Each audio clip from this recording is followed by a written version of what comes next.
What is good, everybody? It is your boy, Pat the Designer, back at it again. Ladies and gentlemen, the Chicago Bears have made a lot of moves this offseason. But were any of them moves that actually improved them? Let's talk about it right after this. On one, on two, on three. Stop it! Did not do him like that! Mercy! Did you not get the memo? So I have a special guest on the show today to talk about this with me. Ladies and gentlemen, I want to introduce to you, if you don't already know, a man that's very big in these YouTube games, Mr. Faiz from Faiz Sports. Faiz, how you feeling, man? What's good, man? What's good? I'm feeling good. You know, just excited to talk some Bears football with you, man. Great to have being here. Appreciate you. Let's hop right into it. When you look at this Bears team, bro, we look at the draft picks. We see the Cole Kmets. We look at the offseason signings. We look at the free agency moves. They just declined Mitch Trubisky. Did this team actually improve this offseason? Yes.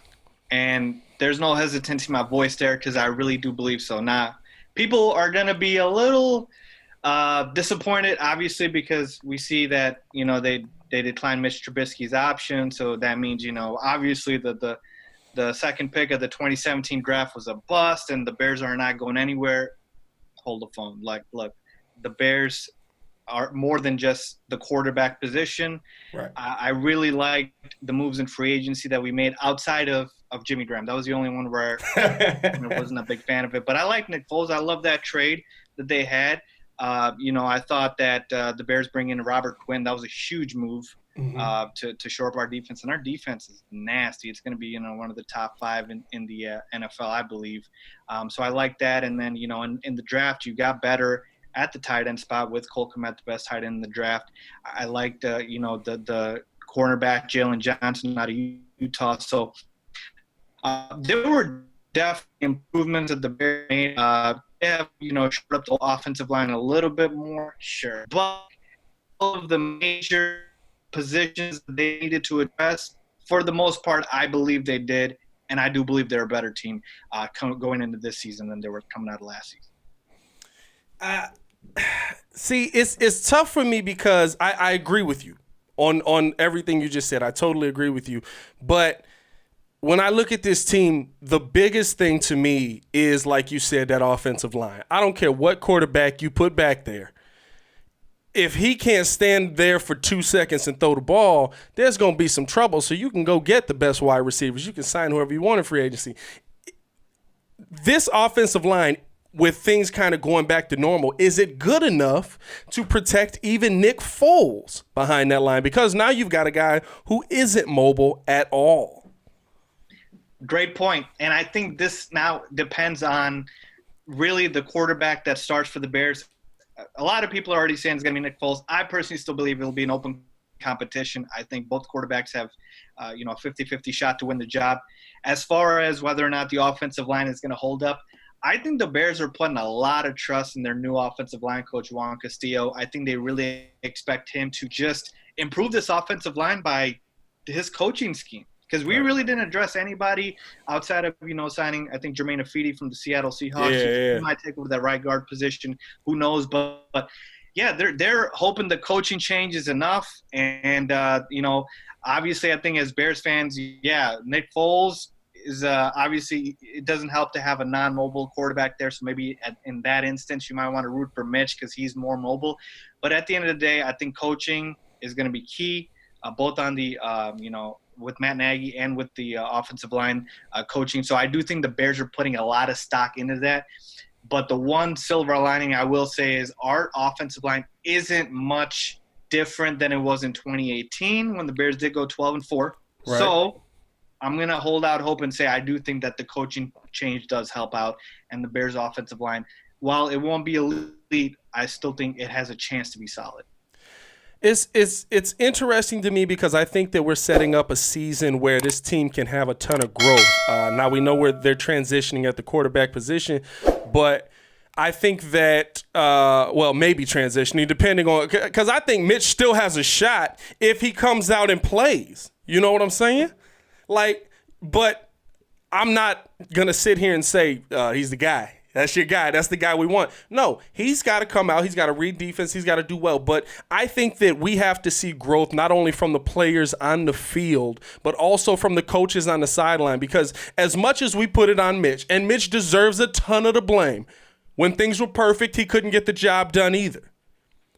We need to see improvement from Matt Nagy on his coaching scheme. Will we see more of a balanced offense from Matt Nagy in this coming season? Pat, you read my mind here, man. I feel like, and again, it's with the quarterback position. It comes with the territory.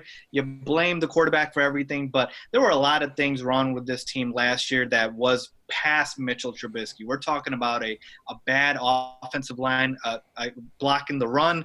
They couldn't get any holes open for David Montgomery. Again, some of that could also be schemes from Matt Nagy.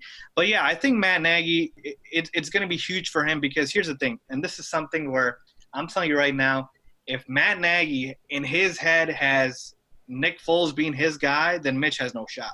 Right. He's got no shot because it's kind of like, Matt Nagy's internally already saying he's going to move on with Nick Foles. But I do think there's a lot of things that are going to be key for this team outside of Mitch. Like you said, the play calling, number one, okay?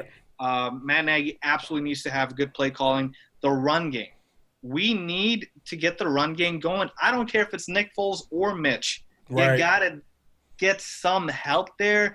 And David Montgomery's a beast. I like him a lot. He created a lot of holes last year where there weren't any holes. So let's stop trying to act like we have, for Patrick Mahomes. We need to depend on other areas of our team, the tight ends, the running game, the receivers. Let's put the onus on the coaching. Let's not put it all on the quarterback. All right, last thing before we get out of here. Who is the draft pick that makes the most impact this season? We've seen some interesting names come out kind of in the middle of that draft. I think the Bears have two legit starters in Cole Kmet and Jalen Johnson, but which one are we going to be saying his name week in and week out that this guy improved the Chicago Bears this season? I'm going to have to go with Jalen Johnson. I would have said Cole Kmet. The only reason I can't say that is because of Jimmy Graham. We paid Jimmy Graham a lot of money, and we didn't pay him to just sit and watch. We paid him to play, so he's going to play. I can't tell you, obviously, how many snaps he's going to get a game, but it's going to be a good amount. And so I think with Cole Kmet, I'm hearing Matt Nagy's going to run a lot of two tight end sets, so hopefully, we get him on the field. But just from a lack of playing time, I got to lean towards Jalen Johnson. And the only reason – if Bears fans don't know, this guy dropped to the second round was because he's had injury issues. If he didn't have those, I believe, shoulder surgeries, he was a first-round talent. I think he is going to win the starting job opposite Kyle Fuller. He's going to be the other cornerback.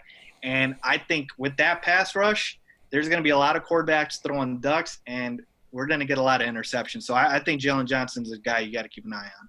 I like that Jalen Johnson call. I like what I see from him. I think that I have to agree with you there. He's a guy who could be that Eddie Jackson. Now, there's been talk that there might have been some surgeries that weren't reported on. So I'm a little nervous when I see him, but we'll see him when we get on the field.